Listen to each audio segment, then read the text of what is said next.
Olá e bem-vindos a mais um episódio de Índia e a Esquerda Global. Se você é novo no programa, não se esqueça de clicar no botão de inscrever-se. Considere também tornar-se membro do YouTube, apoiador no Patreon ou fazer uma pequena doação usando o link na descrição. Mas no mínimo, assista ao programa, curta, compartilhe e comente. Sem mais delongas, quero dar as boas-vindas ao nosso convidado desta noite, o professor Norman Finkelstein. O professor Finkelstein é autor e comentarista político. Sua especialidade é o conflito entre Israel e Palestina, e seu livro mais famoso é Gaza, uma investigação sobre seu martírio. Professor Finkelstein, bem-vindo de volta ao Índia e à Esquerda Global. Professor Finkelstein, welcome back to India and Global Left. Bem, obrigado por me receberem depois dessa introdução completamente imprecisa. Meu campo de especialização é a Revolução Proletária, começando pela ditadura do proletariado, e meu livro mais famoso é, claro, A Indústria do Holocausto. Mas vamos em frente.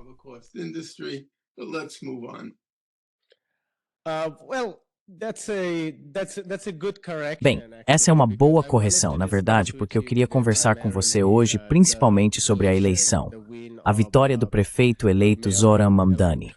E se você pudesse nos dizer primeiro, qual é, na sua visão, uma análise de esquerda correta sobre Zoran Mamdani? Porque aqueles de nós ligados ao movimento internacional de esquerda têm visto todo tipo de extremos. De um lado, ouvimos que Zoran Mamdani não é de esquerda de forma alguma, já que ele chama Cuba e Venezuela de ditaduras, especialmente em um momento em que os fuzileiros navais e vários tipos de recursos militares estão se acumulando ao redor da costa da Venezuela. Isso é algo que devemos, sem dúvida, condenar.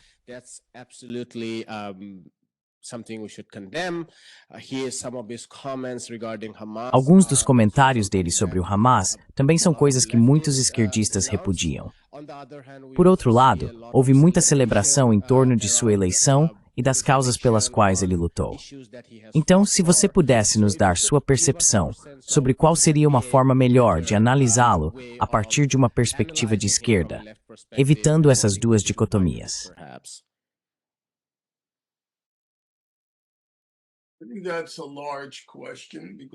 Acho que essa é uma grande questão porque envolve muitos aspectos. E não estou tão preocupado em ter uma perspectiva corretamente de esquerda, mas sim uma análise correta do que aconteceu. Eu começaria, como sempre faço, olhando para isso dentro de uma trajetória que faça sentido para mim. Sou uma pessoa de esquerda, e a tradição a qual recorro é a tradição histórica da esquerda. Acho que é um termo tão bom quanto qualquer outro. A esquerda, que remonta aproximadamente à metade do século XIX e que tem em seu núcleo certas proposições básicas. Proposição número 1. O sistema capitalista não serve aos interesses nem às necessidades da ampla massa da humanidade, por várias razões. Simplesmente não serve. Número 2. O núcleo de qualquer movimento para substituir o sistema capitalista precisa ser a classe trabalhadora, novamente por várias razões.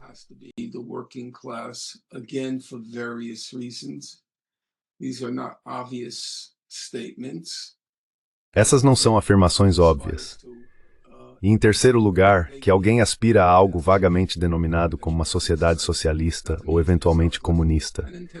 Isso para mim é a esquerda histórica. E envolve uma base muito ampla, tanto popular quanto organizacional. Inclui anarquistas, comunistas, socialistas, e é por esse trajeto que me vejo como uma pessoa de esquerda quando observo esses fenômenos. Essa é, portanto, a visão de longo prazo. A visão de curto prazo é que a candidatura de Mamdani é a expressão óbvia e concentrada em nível local do movimento que começou aproximadamente com Bernie Sanders.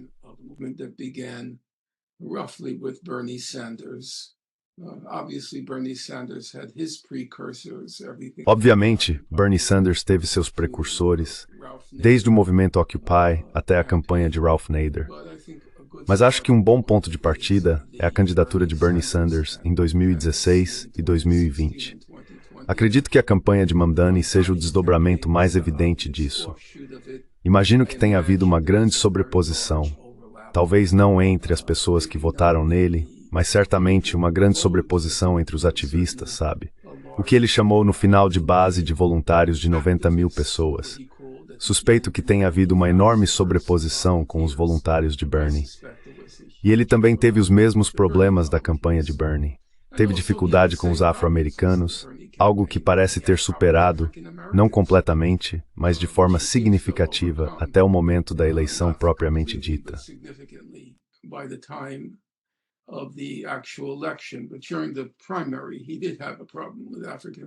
Mas durante as primárias, ele teve um problema com os afro-americanos, assim como Bernie Sanders. E isso por si só é uma questão interessante, já que aos olhos dos chamados radicais que acham que o cerne dos anos 1960 foram os Panteras Negras, e que tem essa ideia de que, como os Panteras Negras costumavam dizer, e os radicais negros em geral diziam, que os negros são a vanguarda da revolução. Bem, o fato óbvio é que isso não é verdade na campanha de Bernie Sanders, que é tão radical quanto se pode imaginar. Os afro-americanos não o apoiaram, e Mamdani teve dificuldades até precisar recorrer, o que foi meio constrangedor, a completos charlatães como Al Sharpton, o alugue um bairro, o Sr. Sharpton. Rent a black person, Mr. Sharpton, he had to reach out to him in order, he thought in order to get Ele achou que precisava entrar em contato com ele para conquistar o voto negro. Eu nem acho que ele precisava disso, porque ninguém leva Al Sharpton a sério, exceto a MSNBC. Então, dentro desse contexto, da ampla tradição da esquerda, o que eu chamo, na falta de um termo melhor, de esquerda histórica, e depois dentro do contexto mais restrito da campanha de Bernie Sanders, ou do contexto mais imediato da campanha de Bernie Sanders, onde situamos Mamdani, Kent e o Sikh. Eu diria que foi espetacularmente bem-sucedido em um período de tempo tão curto. Quero dizer, foi num piscar de olhos entre um alguém da DSA me perguntou, o que você acha de Zohran Mamdani? From the DSA, what do you think of Zohran Mamdani? I had not a clue who he was. Eu não fazia ideia de quem ele era, e então ele se tornou um candidato muito viável, alguém por quem eu saí para fazer campanha, junto com milhares, dezenas de milhares de outras pessoas. Foi incrível. Talvez isso se deva em parte às redes sociais e ao fato de que é possível divulgar uma mensagem muito rapidamente.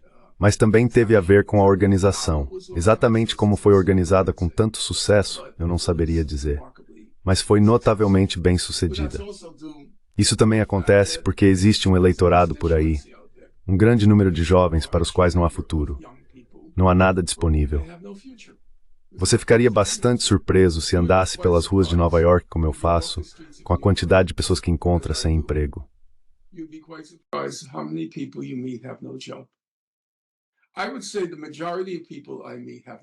Eu diria que a maioria das pessoas que conheço não tem emprego. Quero dizer, pessoas que nesta semana me disseram que estão sem trabalho há 1 ano, há 3 anos. Você ficaria muito surpreso. Há um grande número de pessoas. Não sei se elas são contabilizadas. Não sei mais como o mercado de trabalho está calculando isso. Mas a expressão que me lembro de quando estudei essas questões era que se você parasse de procurar emprego, deixava de ser considerado parte dos que buscam ativamente trabalho. Portanto, você não era contado como desempregado. Havia muitas pessoas que desistiram. Então havia enorme parcela da população à espera.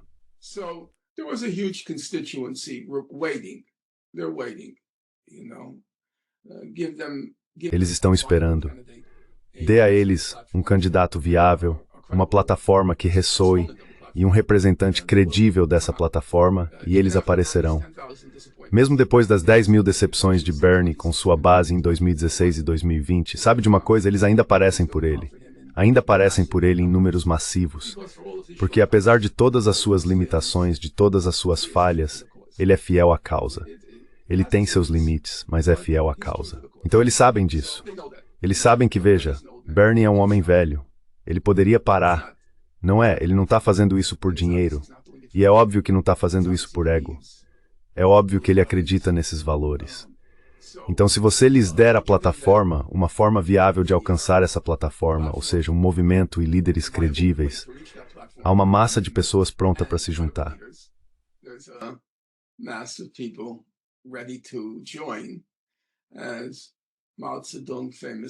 Como Mao Tse-tung disse certa vez, uma pequena faísca pode iniciar um incêndio na pradaria. E Zohran foi essa pequena faísca. Como ele gostava de dizer, minhas pesquisas estavam abaixo de 1% quando comecei. E ele criou o Prairie Fire. 90 mil voluntários participaram, mais da metade do eleitorado, apesar dos 40 milhões de dólares, conhecidos 40 milhões, investidos contra ele. Uma campanha realmente sórdida. Vivendo onde você vive, não dá para imaginar o quão feia foi a coisa em Nova York. Fiquei realmente surpreso. Essas vans, as mesmas vans que, para usar a expressão da sua geração, e eu detesto todas as expressões da sua geração, as mesmas vans que expuseram os acampamentos, os membros dos acampamentos em apoio a Gaza, colocando fotos deles junto a terroristas. Você via essas mesmas vans em volta da Times Square, com fotos de Mamdani como terrorista. Foi uma campanha muito feia.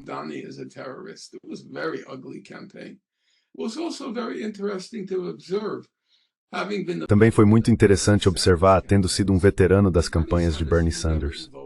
Com Bernie Sanders, ele nunca despertava veneno. Absolutamente não. As pessoas discordavam dele, claro. As pessoas não votavam nele, com certeza. Mas não havia veneno. Quando você saía para apoiar Mamdani, de jeito nenhum. Quando você dizia, você vai votar no Mamdani na terça-feira, com um sorriso simpático e um tom agradável, absolutamente, eles ficavam irritados. Eles ficavam irritados. O que não acontecia com Bernie. Bernie era ingênuo.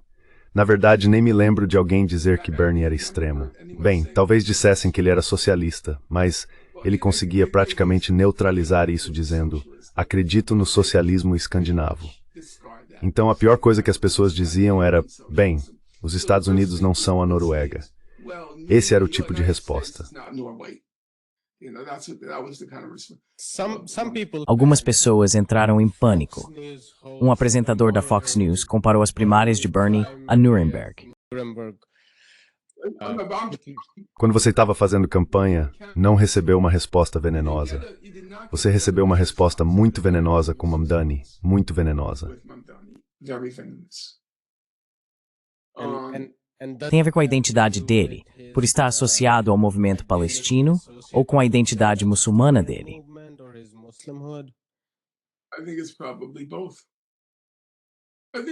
Acho que provavelmente é uma combinação dos dois. Acho que é o aspecto muçulmano, o aspecto palestino, e o fato de que esse é um pouco mais difícil. Já tivemos David Dinkins como prefeito, que era afro-americano. Temos Eric Adams, que também é afro-americano. Ninguém se importou muito com o fato de Eric Adams ser afro-americano, isso nem chegou a ser uma questão. Realmente não foi, ninguém sequer prestou atenção. Ele agora é um rosto típico da elite governante. Apenas uma figura negra sem relevância, como Hakeem Jeffries, de quem ninguém se importa por ser negro. Ele simplesmente não tem nenhuma ressonância. Sabe, se você não gosta de Tupac Shakur, ou melhor, de Hakeem Jeffries, ninguém diz que é porque ele é negro. E se você não gosta de Eric Adams, ninguém diz que é porque ele é negro. É porque ele é corrupto, mas não por ser negro.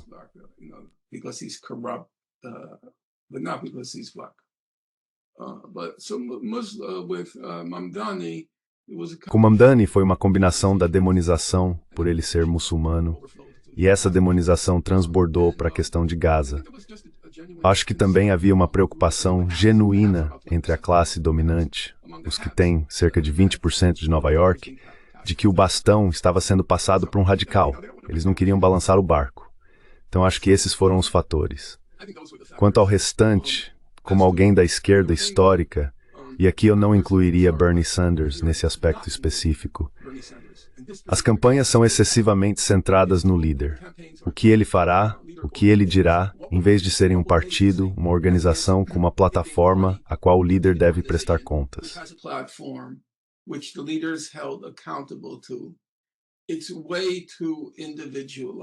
É algo excessivamente individualizado para ser um movimento autenticamente de esquerda. Um movimento de esquerda autêntico tem organização, tem instituições, e os líderes são responsabilizados, ou espera-se que sejam responsabilizados. Nada disso existe, de fato. Nesse sentido, Mamdani se assemelha à campanha de Bernie Sanders. A cada 4 anos, durante o ciclo eleitoral, Bernie mobiliza suas massas, fala sobre uma revolução, o que é bom, sem dúvida. Mas assim que a eleição termina, a organização desaparece. Tudo volta a se tornar atomizado. Isso não é um movimento de esquerda. Um movimento de esquerda tem instituições profundamente enraizadas em todos os aspectos da sociedade civil. Every aspect of civil society, every aspect. There are the trade unions. Cada aspecto. Havia os sindicatos, as organizações de mulheres, e então cada uma dessas organizações tinha acampamentos de verão, escolas noturnas. Quero dizer, havia um sistema de poder enormemente ramificado que foi construído ao longo do tempo pela esquerda histórica. E eles eram, em termos das instituições trabalhistas, os sindicatos, muito poderosos. A sua geração não tem noção de como essas instituições eram. Ele sabe, inspiravam medo de verdade. Os trabalhadores do aço unidos, os trabalhadores automotivos unidos, os mineiros unidos eram instituições muito formidáveis. Eles eram a base do Partido Democrata. Nada disso existe agora. None of that exists. Hold on for 1 second. Hi, Sr. Harris. Hey, Mr. Harris.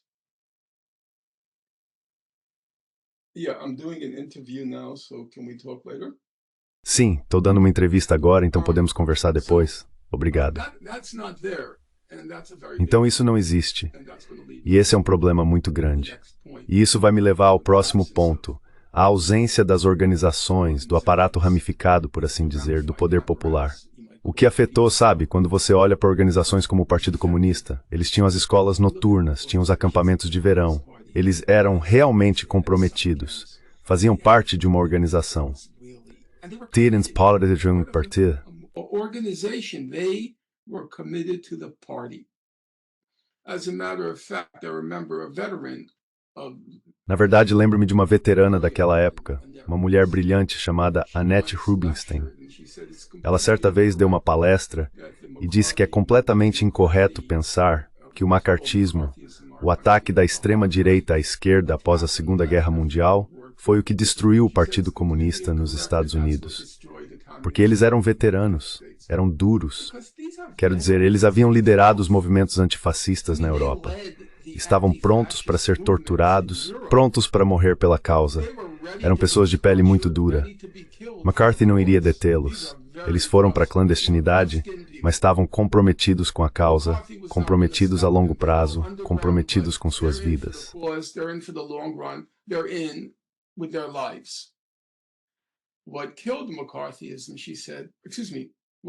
O que matou o macartismo, o que matou o Partido Comunista, ela disse, foi o discurso de Khrushchev em 1956, admitindo que muito do que se dizia sobre Stalin era verdade.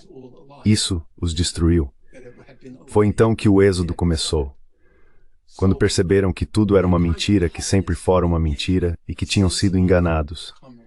Então, esse tipo de firmeza, de engajamento, esse senso de camaradagem, a camaradagem que nasce de fazer parte de um partido, de um sindicato, de um esprit de corps, como dizem os franceses, o espírito do corpo, o corpo político, tudo isso está ausente.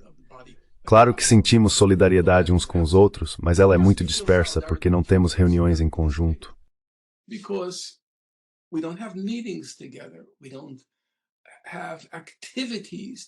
Nós não temos atividades em conjunto. Nós apenas nos reunimos para fazer campanha e depois tudo se dispersa, sabe? Alguns foram para a celebração na noite da eleição, outros foram a bares para assistir, o que é ótimo. É isso que constrói solidariedade. Mas isso não substitui uma organização.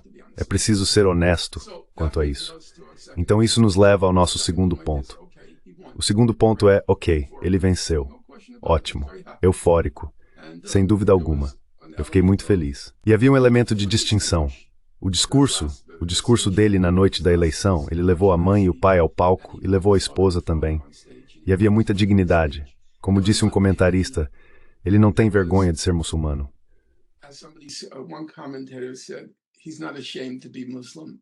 He wears it very comfortably and he's not going to... Ele usa isso com muita naturalidade e não vai se distanciar disso. Quando eles saíram do palco, foi meio como uma família real, no bom sentido, no bom sentido. Foi comovente ver a esposa dele saindo com o pai, segurando-o levemente porque ele usava uma bengala. Depois ele saiu com a mãe. Havia ali um sentimento de amor e dignidade e de uma nova geração. Uma nova geração subiu ao palco da história. Dito isso, onde estamos? O ponto é que está perfeitamente óbvio para qualquer pessoa com 2 olhos e 2 ouvidos que as classes abastadas vão destruí-lo. Vão destruí-lo. Vão cortar seu pescoço, apunhalá-lo pelas costas, apunhalá-lo no coração. Isso não é exagero. Stab him in the back, stab him in the heart. That's not an exaggeration. That's not hyperbole. They do not. Isso não é hipérbole. Eles não gostam do fato de que a capital do capitalismo mundial foi arrancada deles por esse muçulmano pseudo-socialista, ou socialista de verdade, tanto faz. Eles não gostam disso. Não é assim que a democracia deveria funcionar.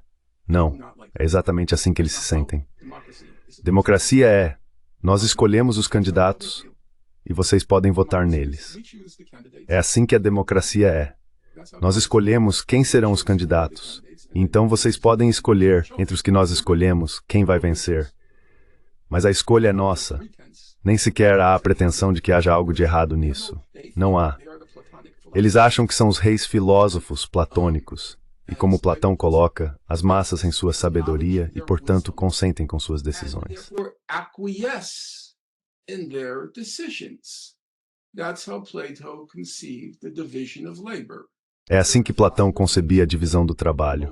Existem os reis filósofos que tomam as decisões mais justas, e o papel dos não filósofos reis é simplesmente reconhecer seu gênio e acatar suas decisões.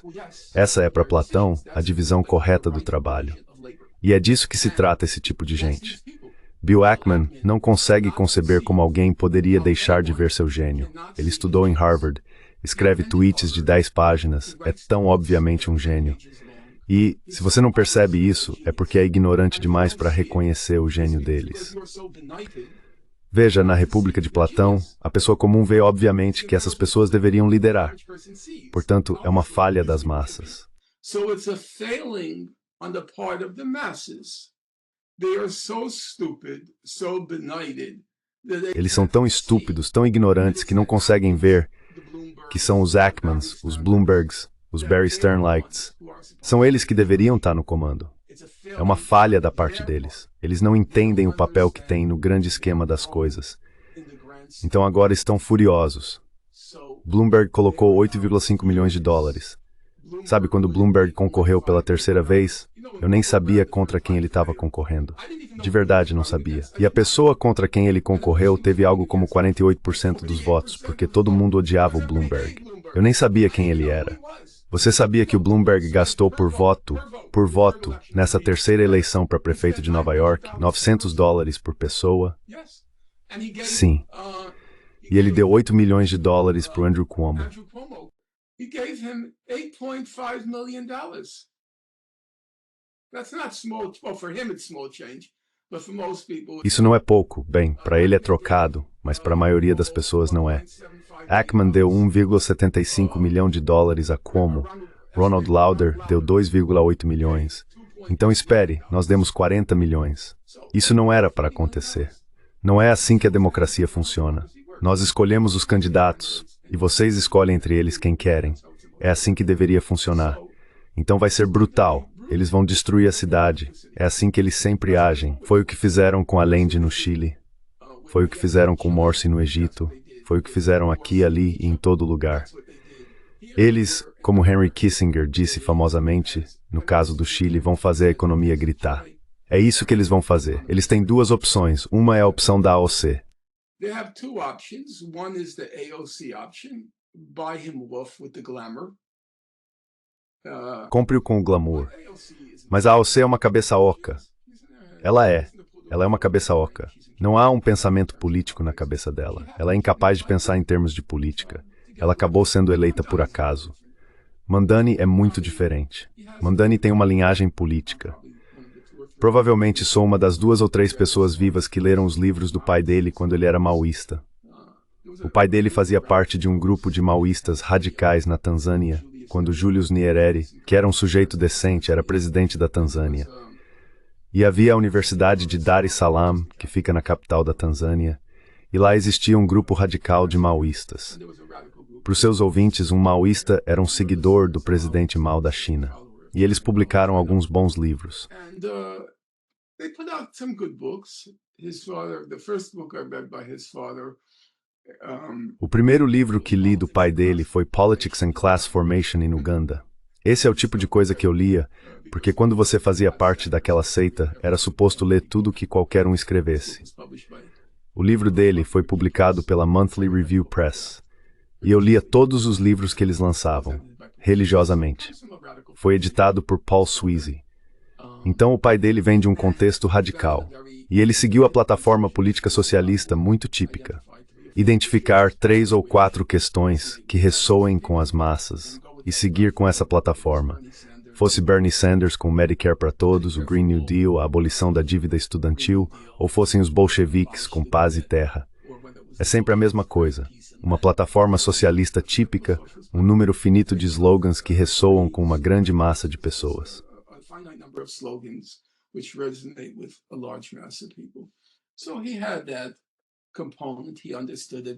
Então ele tinha esse componente. Ele entendeu que havia um voto de protesto contra o cadáver que por acaso estava no poder. Não, havia uma plataforma. Há uma linhagem. Então, a primeira opção dele será tentar comprá-lo, colocá-lo na capa. Eles já estão o colocando em capas, sabe? Mas ele não está se moderando o suficiente para o gosto deles. E além disso, ele carrega o fardo de ser muçulmano e de suas posições sobre a Palestina, enquanto a AOC não tinha posição nenhuma. Ela é uma completa idiota. Antes de ter os profissionais para escrever seus tweets e declarações, quando ela mesma os escrevia, eram completamente analfabetos. Lembro-me de ter lido a resposta dela. Se você se lembra, houve a questão de pagar, não a última, mas a anterior, para financiar o Domo de Ferro para Israel.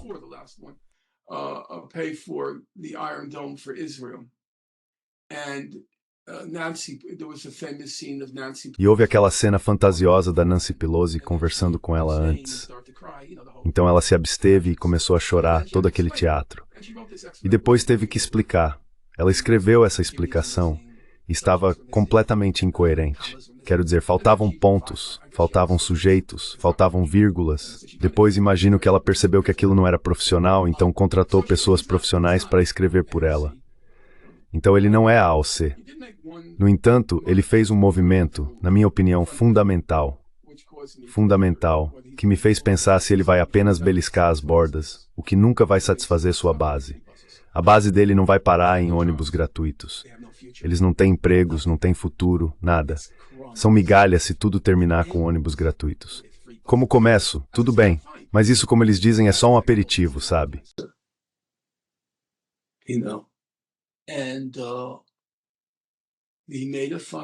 E ele tomou uma decisão fundamental, o que aqui pode me fazer soar como Brianna Joy Gray, talvez um pouco dogmático demais, mas eu realmente acredito que é uma decisão fundamental.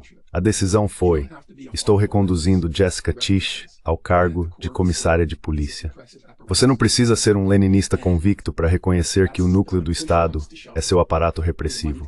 E quando as coisas apertam, é a ele que as classes abastadas recorrem para proteger seus interesses.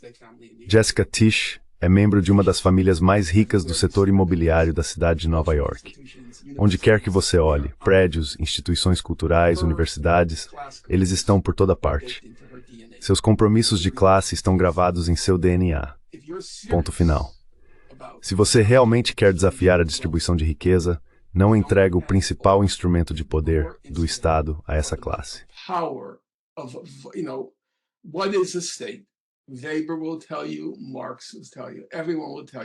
Weber vai te dizer, Marx vai te dizer, todo mundo vai te dizer, que um Estado, em sua essência, é um monopólio do uso da força violenta. Como eu digo aos meus alunos quando discuto esse tema com eles, o que distingue uma escoteira, um escoteiro, um sindicato de inquilinos, um comitê de bairro, o que distingue todos esses de um Estado?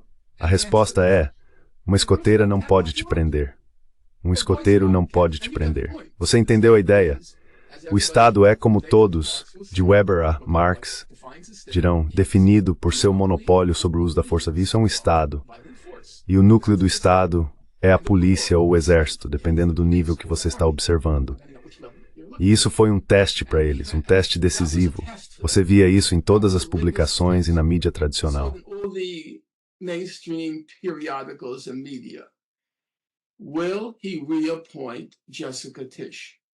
Ele vai reconduzir Jessica Tisch. Eles não se importaram com quem ele nomeou como secretário de Educação. Não se importaram com quem ele nomeou para chefiar os recursos humanos, a polícia, e ele entregou o controle. E isso me diz que ou ele é ingênuo, e é por isso que pedi a você, pelo bem dos seus ouvintes, que lessem o artigo do meu maravilhoso mentor e camarada Paul Sweezy sobre o Chile. Ele disse que um dos grandes erros do regime de Allende, Salvador Allende, sendo um socialista, um sujeito muito decente que foi eleito ao poder no Chile em 1970 e deposto em 1973, foi que Allende, famoso por estar com a metralhadora no Palácio de La Moneda, disse que morreria com a revolução, sabe? Mas Sweezy disse que algumas pessoas realmente acreditavam que o exército era neutro. Elas achavam que o exército permaneceria neutro. Outras simplesmente tinham medo de enfrentar o exército.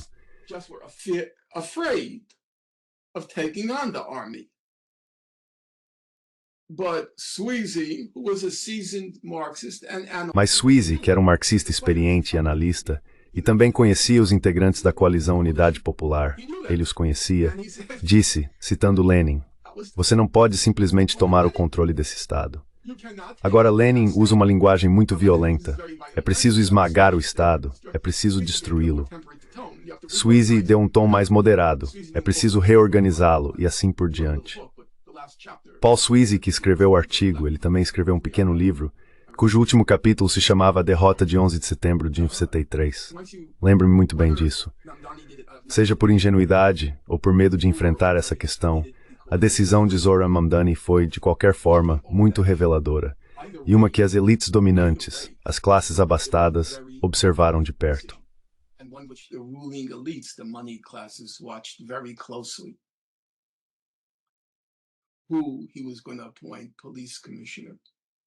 Quem ele ia nomear como comissário de polícia. Eu não gostei da decisão, e não gostei da forma como a decisão foi tomada. Foi sobre isso que falei com você antes. Eu não acredito que uma única pessoa deva tomar essa decisão. Acho que os movimentos é que deveriam tomar essa decisão. Esse é o problema. É tudo muito personalizado, é tudo muito personalizado. Sabe, mesmo no auge do poder bolchevique na Rússia, Lenin era, como diziam, primus inter pares. O primeiro entre iguais, mas ele estava entre iguais. Eles tinham que discutir com ele, até mesmo o partido. Eles tinham que discutir com ele. Houve muitas vezes em que Lenin dizia, se eu não conseguir o que quero, vou desistir e vou lutar dentro do partido conquistar a maioria. É preciso lutar.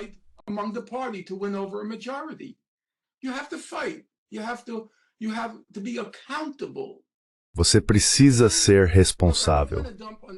Você não pode, olha, eu não quero criticar eles, Donnie, não quero ser dogmático quanto a isso, mas quando você constrói um movimento com 90 mil voluntários, realmente não tem o direito de tomar essas decisões sozinho. Não, realmente não tem.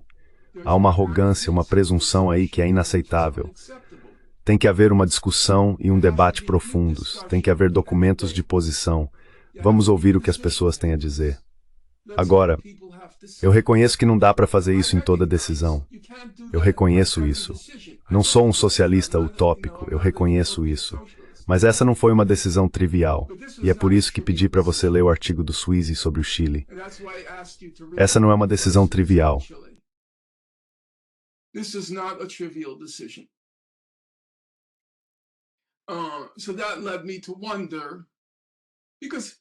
Então isso me levou a pensar, porque se você está falando sério, as classes abastadas agora, eu não ficaria surpreso se na primeira semana em que Mamdani estiver no poder, a classificação de crédito da cidade despencar.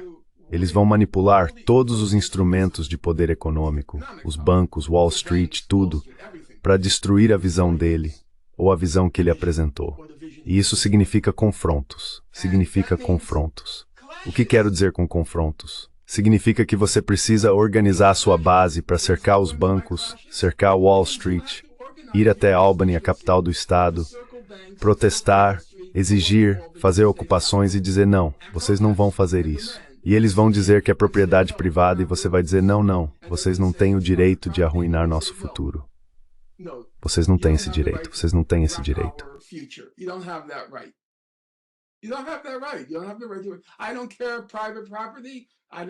Você não tem direito a isso. Eu não me importo. Propriedade privada, tanto faz. Você não tem direito a isso. Mas isso significa organização. Então a primeira ordem do dia é, você precisa se organizar. Se eu fosse Mamdani, a primeira ordem do dia seria dizer a todos os 90 mil eleitores, vocês precisam sair e formar comitês de bairro. Vocês precisam sair e formar 10 comitês. Vocês precisam sair e organizar todos os aspectos da sua vida. Se você está em uma universidade, forme comitês universitários em defesa em defesa da nossa revolução, como Bernie chamou. Comitês em defesa da nossa revolução. Agora as pessoas vão dizer, isso soa como comunismo, isso é como Cuba. Os comitês de defesa da revolução. Sim, adivinha só? Cuba, the committees in defense of the revolution. Yes, guess what? I'm not putting forth Cuba as a model, but I think you have to have. Não estou apresentando Cuba como um modelo, mas acho que é preciso ter isso. É preciso ter organização de base. Mas a organização de base é uma preparação para os confrontos. Agora, quando os confrontos começarem, e se não começarem, então não é realmente uma mudança radical, é só passagem de ônibus gratuita, entende? Quando os confrontos começarem, de que lado a Jessica Tisch vai estar? Sério.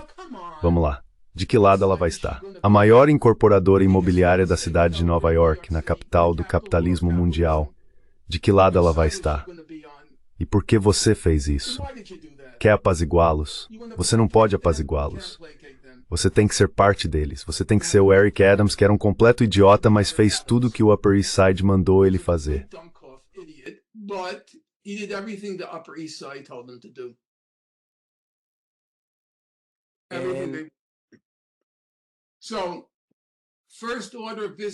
Então, a primeira ordem do dia, se você está falando sério, é preciso espalhar a palavra. Comecem a se organizar. Temos uma verdadeira luta pela frente. Eles vão tentar destruir nossa revolução. Temos uma verdadeira luta pela frente. Organizem-se, organizem-se, organizem-se. E a segunda ordem do dia é... Bem, você sabe, Rosa Luxemburgo. Ela era uma radical. Entendia de política radical. Ela dizia que há 2 aspectos em ser radical. Organizar, organizar, organizar e educar, educar, educar. Você precisa nomear pessoas que todos os dias vão comunicar como estão tentando nos impedir. Tem que haver absoluta clareza sobre o que eles estão fazendo para nos deter.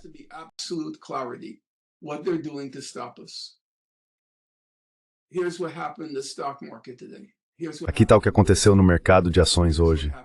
Aqui está o que aconteceu em Wall Street hoje. Aqui está o que aconteceu nos bancos hoje. Eles tiveram uma reunião secreta do conselho. Nós temos informações. Você precisa ser absolutamente verdadeiro, mas tem que educar sobre o que eles estão fazendo, porque eles já se reuniram. Os abutres do dinheiro já se reuniram. Eles já estão tramando. Eu apostaria cada dólar que eu possuo, que você possui, e que todo mundo possui, que eles já estão tramando. Sabe? Precisamos expor isso, expor isso, expor isso. Educar, educar, educar. Agora, eu não gostei do fato, vou ser honesto. E não estou criticando o Donnie, não estou.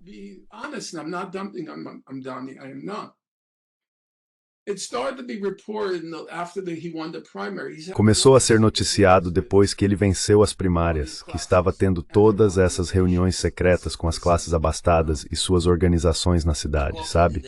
Conversando com eles, e sabe, ele tinha a obrigação de relatar isso de volta à sua base. Tivemos uma reunião e foi isso que foi dito. Por que você está tendo reuniões secretas com as classes abastadas? Quer se reunir com eles? Tudo bem. Eu não acho que você deva se incomodar em se reunir com eles, porque isso não vai acontecer. Você não vai conquistá-los a menos que se torne o Eric Adams. Ok, mas mesmo que você ache que deve se reunir com eles para demonstrar que fez todo o possível para ser razoável e que são eles os obstáculos. Ok, tudo bem.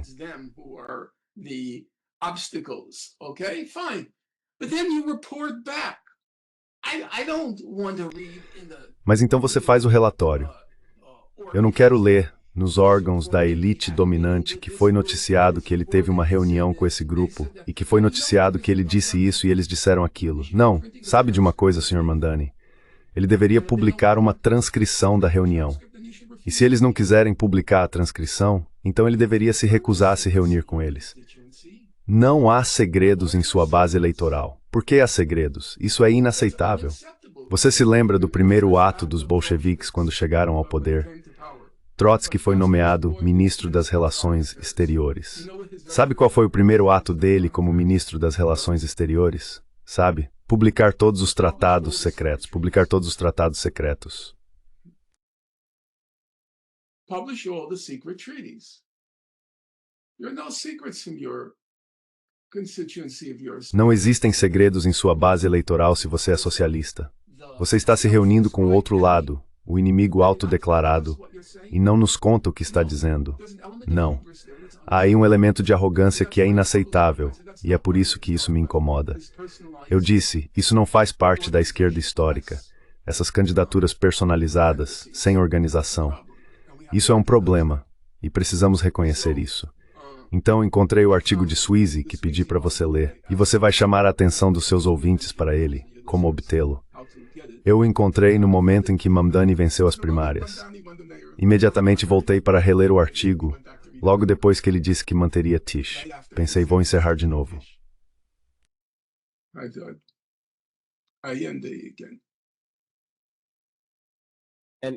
E é ainda mais impressionante, considerando. Só mais uma coisa, depois eu te deixo ir. Você acha que a Tish vai prender o Netanyahu? Vai mesmo? Ou ela vai dizer, eu não vou fazer isso?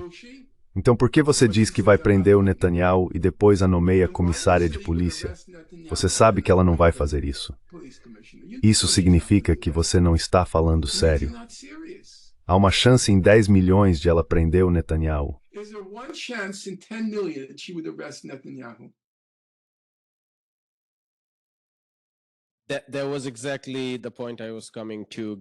Era exatamente esse o ponto ao qual eu queria chegar. Dada a centralidade do movimento palestino entre sua base eleitoral, e considerando que já vimos o histórico de ataques em campo ligados ao movimento de solidariedade à Palestina. Quero dizer, há tantas universidades em Nova York, Columbia, CUNY, NYU, é simplesmente...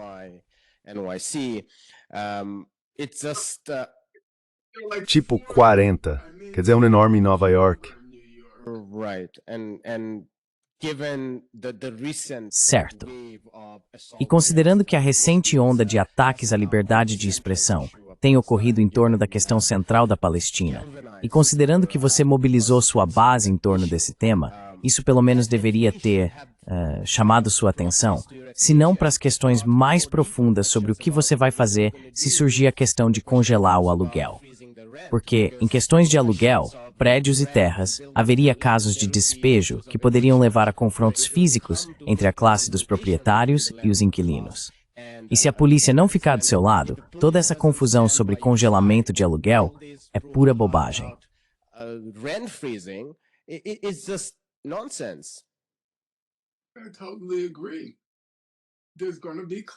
Concordo totalmente.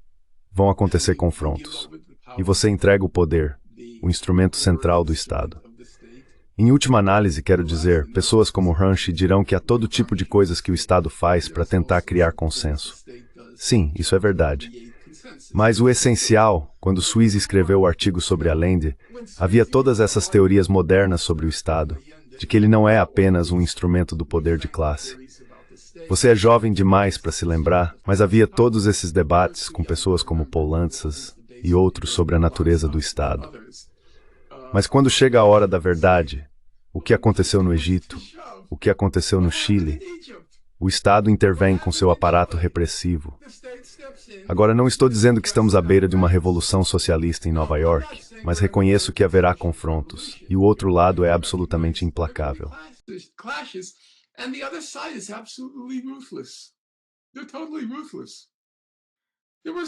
Eles são totalmente implacáveis. Havia sérias preocupações, sabe, sobre se Mamdani seria assassinado. Eu não gosto da expressão líder carismático, mas é verdade que ele não é facilmente substituível neste momento. Não há ninguém atrás dele que possa ocupar o papel que ele desempenhou. Ele fez algumas coisas muito bem, sem dúvida alguma. Bem, quando surgiu a pergunta, qual é o primeiro país que você vai visitar depois de ser eleito prefeito? Ele disse, Jerusalém. Israel, não vou a nenhum outro país além de Israel, vou ficar lá por um ano. No meu primeiro ano como prefeito, vou morar em um assentamento no oeste, Malucos, em Nova York. Então ele disse, vou ficar em Nova York. E quando pressionaram, você apoia Israel? Ele respondeu, Israel é um Estado.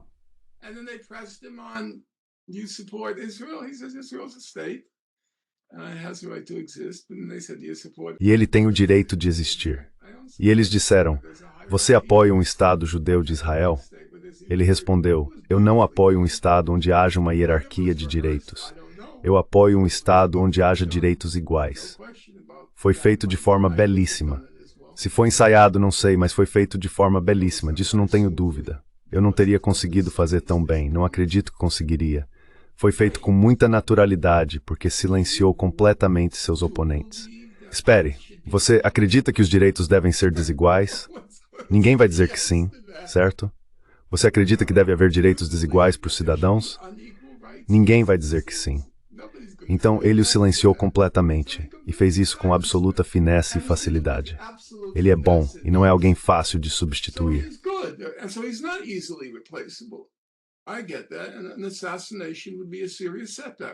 Entendo. E um assassinato seria um sério retrocesso. Deixando de lado a perda de vidas, ainda assim seria um sério retrocesso. Mas acho que as coisas que ele está fazendo são politicamente imprudentes. Tanto em termos das decisões em si, quanto para mim do procedimento. Você não toma decisões assim sozinho. 90 mil pessoas se voluntariaram para sua campanha. Você deve isso a elas, exatamente pelos motivos que acabou de expor.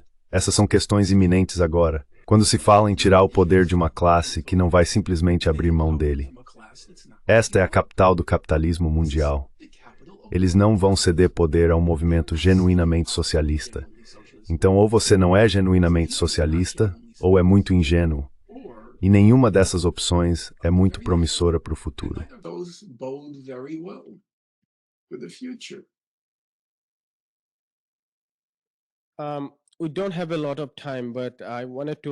Não temos muito tempo, mas eu queria perguntar se você poderia falar um pouco mais sobre o que acha que poderiam ser alguns dos caminhos e meios para avançar em termos de organização.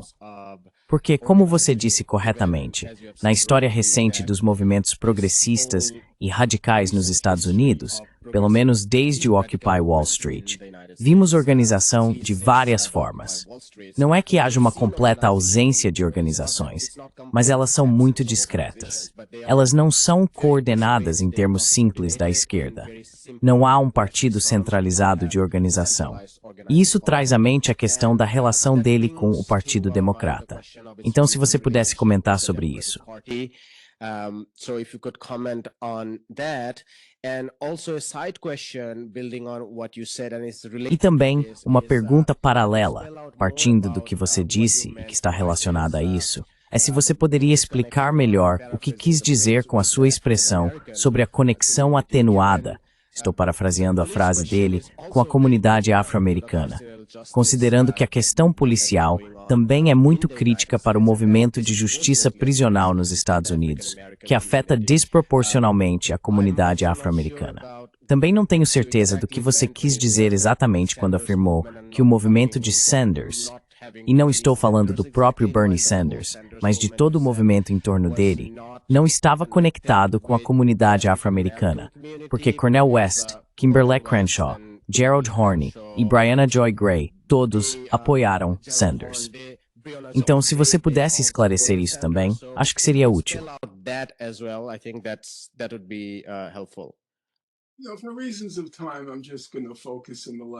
Por questão de tempo, vou me concentrar apenas na última pergunta.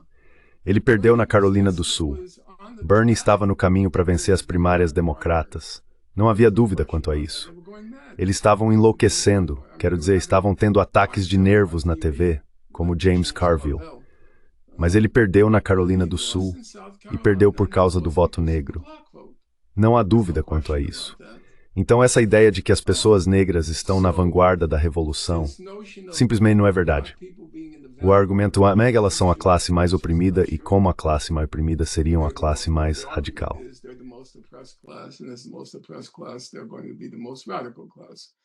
Mas você tem provas de que pessoas negras não votaram no Bernie?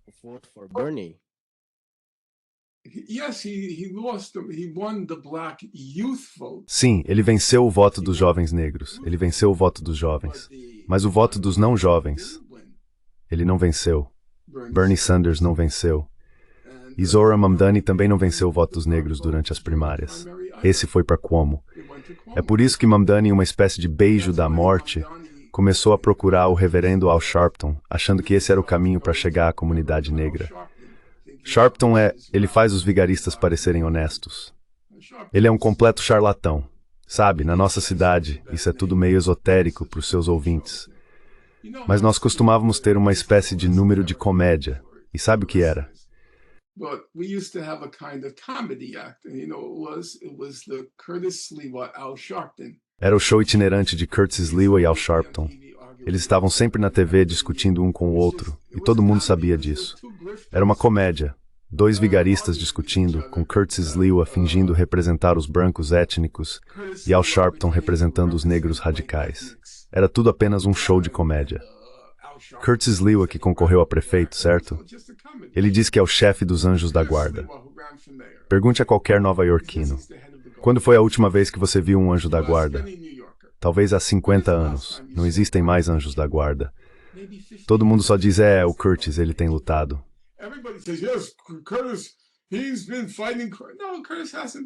Não, o Curtis não tem feito nada. O Curtis é uma completa fraude. Eu estava lá, nós estávamos lá, nós éramos os anjos da guarda. Estávamos lá durante a epidemia de Covid, protegendo os asiáticos. Não, você não estava, Curtis. Não existem anjos da guarda. Tudo isso é um espetáculo. É apenas um mito, assim como todo o mito dos próprios Panteras Negras. E também existe esse mito de que o voto negro vai para o mais radical. Isso não é verdade.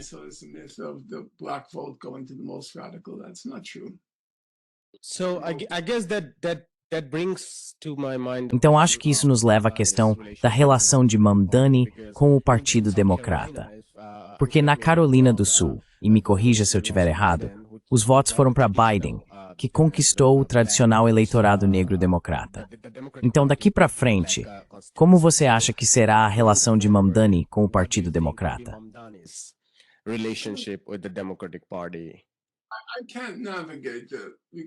Eu realmente não posso falar sobre isso, porque simplesmente não sei o suficiente sobre as estruturas do Partido Democrata para dizer se há espaço para transformá-lo ou não. O que eu acredito, com certeza, é que ele precisa criar uma estrutura organizacional alternativa, baseada, como sempre foi na esquerda, em todos os tipos de organizações de base que organizam todos os aspectos da vida urbana. Sabe, assim você pode fazer parte de um comitê de inquilinos, pode fazer parte de um comitê de quarteirão, pode fazer parte de um grupo em um campus universitário, mas em todos os lugares precisa surgir, eu sei que vai soar como Cuba, comitês em defesa da nossa revolução.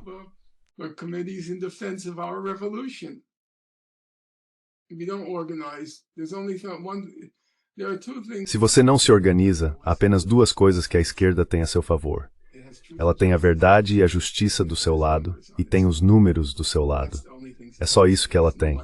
Não tem dinheiro, não tem poder, exceto o poder que pode ter se estiver organizada. Mas o poder organizado não tem nenhuma das vantagens habituais. Não tem dinheiro, não tem mídia. Bem, agora tem, por causa da internet. Tem muito mais acesso à mídia, com certeza, pelo menos por enquanto.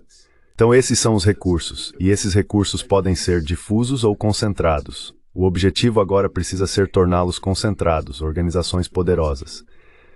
Olha, não estou otimista. Eu sei o que vai acontecer.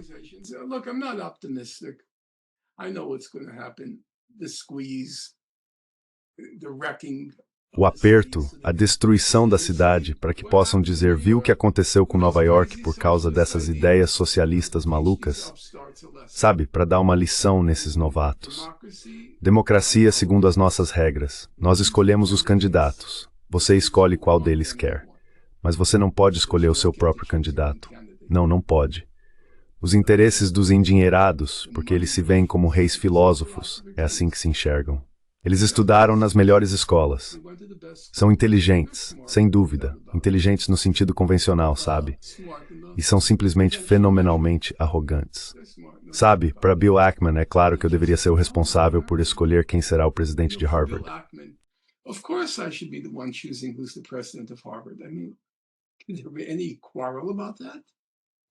Quer dizer, pode haver alguma dúvida sobre isso, que sou eu quem decide?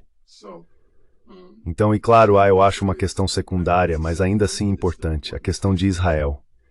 A classe bilionária de Nova York é majoritariamente judaica e também, em grande parte, supremacista judaica.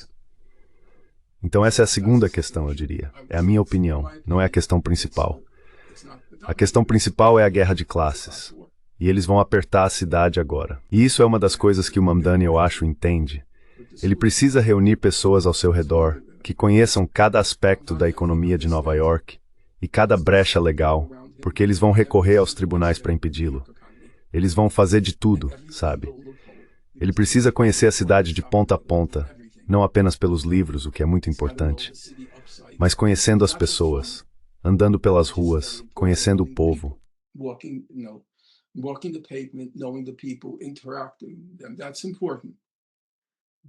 Interagir, isso é importante. Mas também é importante conhecer por dentro todas as leis, todas as brechas legais e monitorá-las, para que você possa educar. Eles estão tentando nos impedir de novo. É isso que estão fazendo, sabe? E não façam essas reuniões de bastidores, vocês estão apenas agindo no estilo da classe dominante. Ele se reuniu com este grupo, com aquele grupo, com essa pessoa, com aquela outra, tudo a portas fechadas e dizem por aí, ou uma fonte que não pode ser nomeada, afirmou. Não é assim que os radicais operam. Essa não é a tradição histórica da esquerda. Reuniões secretas com as classes dominantes, as classes abastadas. Isso está totalmente errado. Acho que eles nem sabem o suficiente sobre a tradição da esquerda para perceber que isso é errado.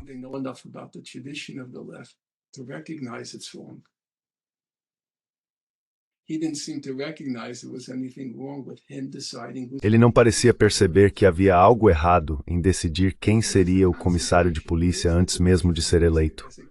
Onde está a consulta? Onde está o debate? Onde está, como eles chamam, contestação? Deveriam existir documentos de posição. E então, após um verdadeiro processo democrático, você decide, você não é um rei. Agora, como eu disse, ele vai dizer, se ouvir essa crítica, bem, vou consultar todo mundo sobre cada decisão. Tudo bem, concordo que não dá. Isso não é possível. É uma ideia utópica. Como disse o professor Chomsky, a maioria das pessoas não quer passar a vida inteira em reuniões. Sim, isso é claro. Mas o comissário de polícia, especialmente porque o outro lado fez disso um teste decisivo, precisamos ter uma longa conversa sobre esse ponto.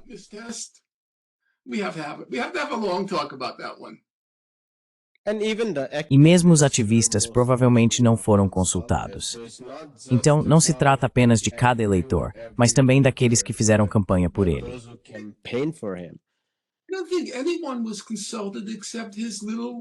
Acho que ninguém foi consultado, exceto o pequeno círculo íntimo dele. Isso está completamente errado. É totalmente absurdo fazer as coisas desse jeito. Agora, talvez algumas pessoas não vejam a importância do comissário de polícia. Bem, é muito importante. Especialmente se for um Tisch. Sabe, em outra época seria como eleger um Rockefeller, nomear um Rockefeller como comissário de polícia. Isso é simplesmente loucura. Agora você pode dizer, isso é injusto. Ela é uma mulher e não deveria ser responsabilizada pela família dela. Não. Em geral, o fruto não cai longe da árvore. Mesmo com Andrew Cuomo. Eu sei, claro. Sou velho bastante para me lembrar do pai dele, que foi governador de Nova York.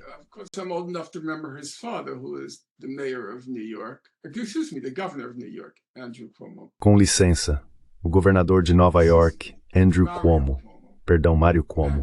O pai de Andrew foi governador de Nova York por muito tempo e era uma grande figura no Partido Democrata, uma figura muito importante, especialmente em 1984, com seu famoso discurso na Convenção Nacional Democrata. De qualquer forma, ele estava concorrendo ao cargo de governador contra Ed Koch, que era nosso prefeito em Nova York. Ele foi prefeito por 3 mandatos, acredito, Ed Koch, ou talvez 2 mandatos e perdeu o terceiro, ou 3 mandatos e perdeu o quarto. Não me lembro. Mas ele era uma presença constante na política de Nova York. Depois que seu mandato como prefeito terminou, ele concorreu ao governo do estado.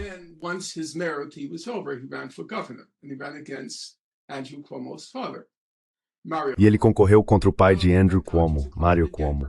Agora Ed Koch era um homem gay que vivia no armário. Naquela época, havia rumores, mas não era algo aberto. E você sabe como Cuomo conduziu sua campanha contra Koch? Ele mandou seus apoiadores espalharem a frase: vote em Cuomo, não no Homo. Esse era o slogan: vote em Cuomo, não no Homo. E é exatamente a mesma coisa com Andrew, o filho dele. O fruto não cai longe da árvore. Você sabe, o jihadista, o antissemita, o fruto não cai longe da árvore.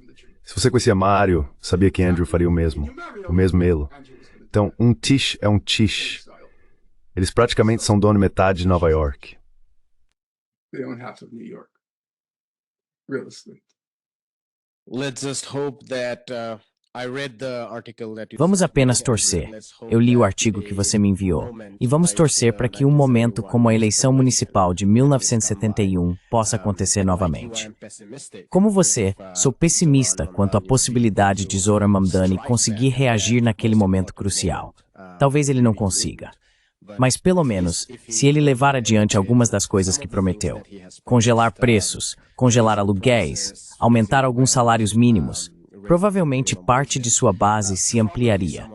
Isso poderia criar um momento, como Suzy disse, para avançar em uma direção mais radical.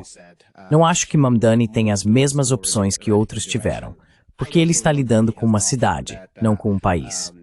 As discussões anteriores eram, em sua maioria, sobre tomar o controle do exército. Mamdani enfrenta uma oposição muito maior, porque é apenas o prefeito de uma pequena cidade dentro do núcleo imperial. Mas a luta deve continuar, e acho que a esquerda não deve ser fatalista. E é aí que eu gostaria de encerrar. Seu comentário final, Norman. That's where I'd like to end. Your closing comment, Norman. Not fatalistic. Not fatalistic. Nada de fatalismo. Nada de fatalismo. Sabe, Rosa Luxemburgo disse famosamente que a história tem uma maneira de oferecer soluções para os problemas à medida que eles surgem. Ela chamou isso de um truque da história, ou algo assim, que ela oferece soluções para os problemas conforme aparecem.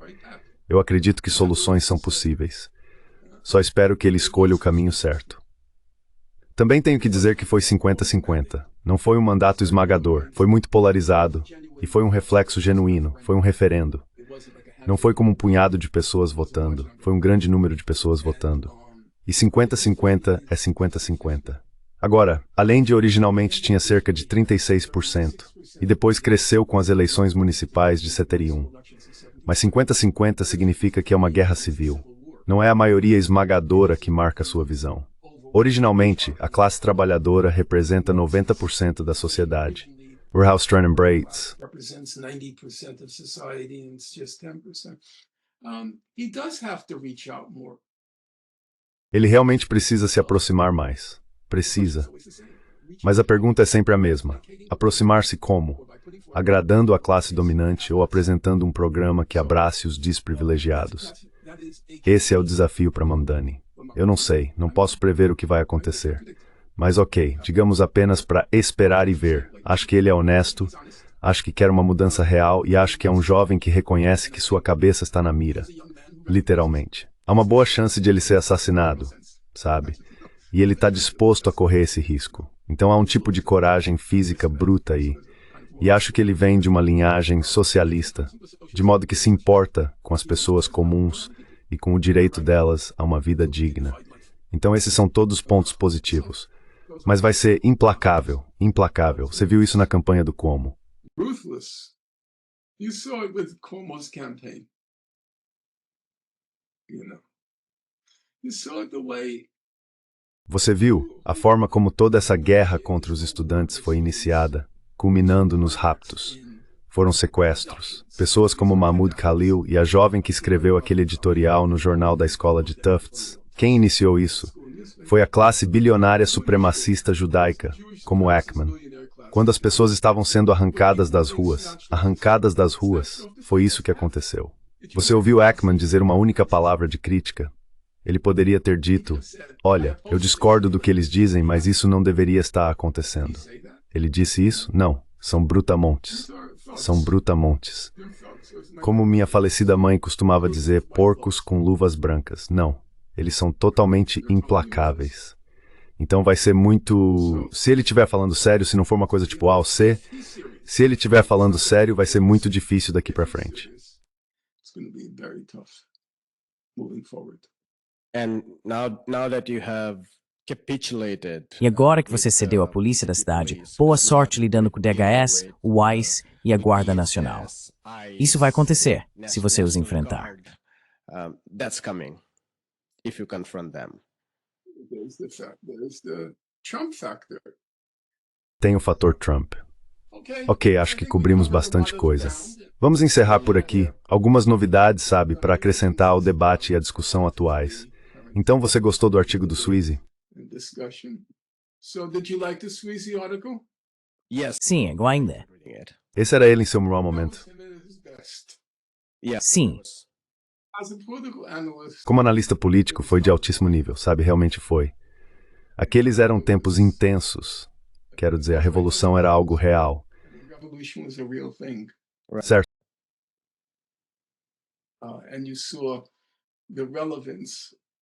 E você percebeu a relevância de uma perspectiva marxista. Ele entendia muito bem a economia chilena.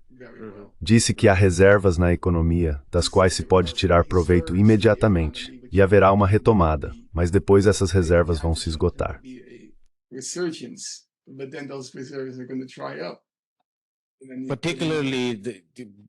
Particularmente porque ele nacionalizou o cobre, e o cobre era tão central para as divisas estrangeiras. Então, imediatamente após ele assumir o poder, primeiro no mercado internacional, os preços do cobre caíram. E os Estados Unidos impuseram sanções específicas sobre o cobre porque ele o havia nacionalizado, e eles dependiam dessas divisas. Então, isso foi um grande, grande golpe. Sim. Big hit. Yes.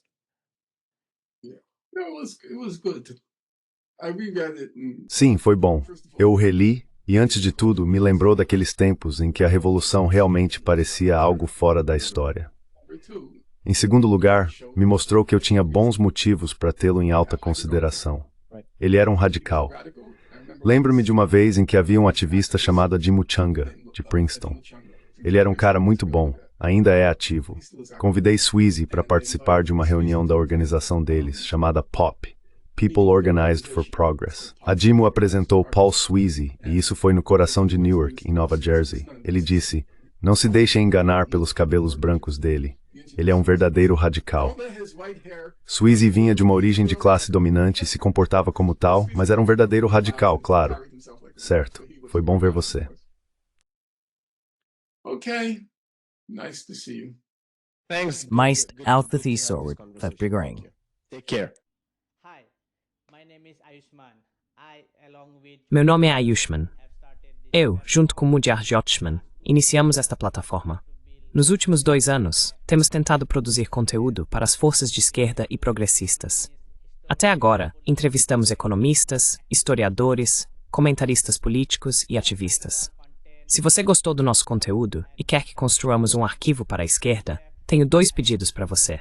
Por favor, considere fazer uma doação para a causa. O link está na descrição abaixo. E, se não puder, não se sinta mal.